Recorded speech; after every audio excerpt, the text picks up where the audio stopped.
Les doy este mensaje al que lo escuche. Creo que es importante que los pueblos de Latinoamérica nos quitemos el yugo de nuestros opresores, los que nos han tenido siempre sufriendo en el luto, en la zozobra y en la miseria.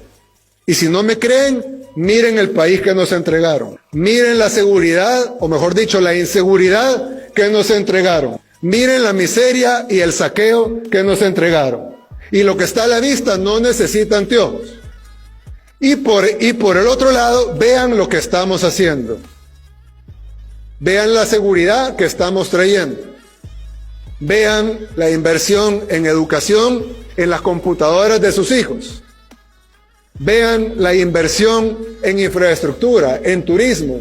Y ahora vean cómo construimos una economía resiliente, que tampoco la vamos a construir en un día, pero todos los días, 24 horas, estamos trabajando para mejorar la economía de los salvadoreños. Literalmente nadie hubiera pensado que era posible que en El Salvador actualmente las maras todavía existen, pero sean algo tan pequeño como lo son ahora, y primero Dios lleguen a dejar de existir dentro de poco. Algo que yo creo que nadie lo quería posible. Probablemente si yo me hubiera parado aquí hace un año y les hubiera dicho, dentro de un año las maras no van a existir, la gente tal vez no se hubiera reído por educación, pero en el fondo hubieran dicho, está loco.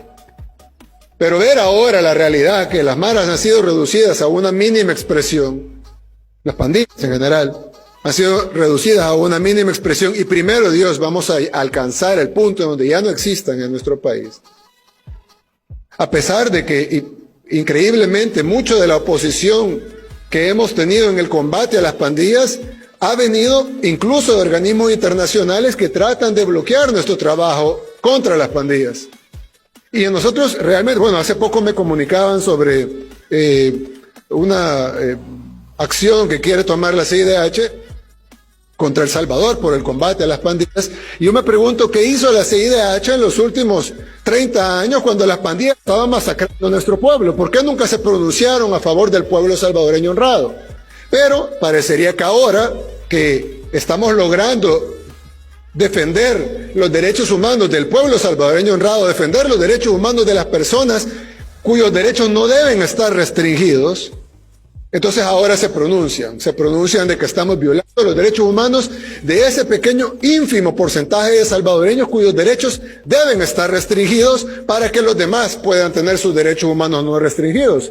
Y cuando uno habla de derechos humanos restringidos, hay gente que dice, pero ¿y por qué? Si son humanos todos, claro, pero los seres humanos tienen derechos restringidos cuando han cometido una falta. Por ejemplo, un preso no tiene derecho a votar. Es derecho humano votar, sí, pero no si está preso. Es derecho humano estar libre, ir a donde uno quiere, pero no si está preso. En Estados Unidos, por ejemplo, hay pena de muerte. Es decir, tenemos derecho a la vida, pero no si tiene pena de muerte. Los que tienen pena de muerte no tienen derecho a la vida. Aquí en El Salvador no tenemos pena de muerte. De hecho, ni siquiera tenemos cadena perpetua. Somos un país mucho más respetuoso de los derechos humanos de los delincuentes que la mayoría de países del primer mundo. Sin embargo, no vamos a poner jamás los derechos humanos de los delincuentes por encima de los derechos humanos de la gente honrada.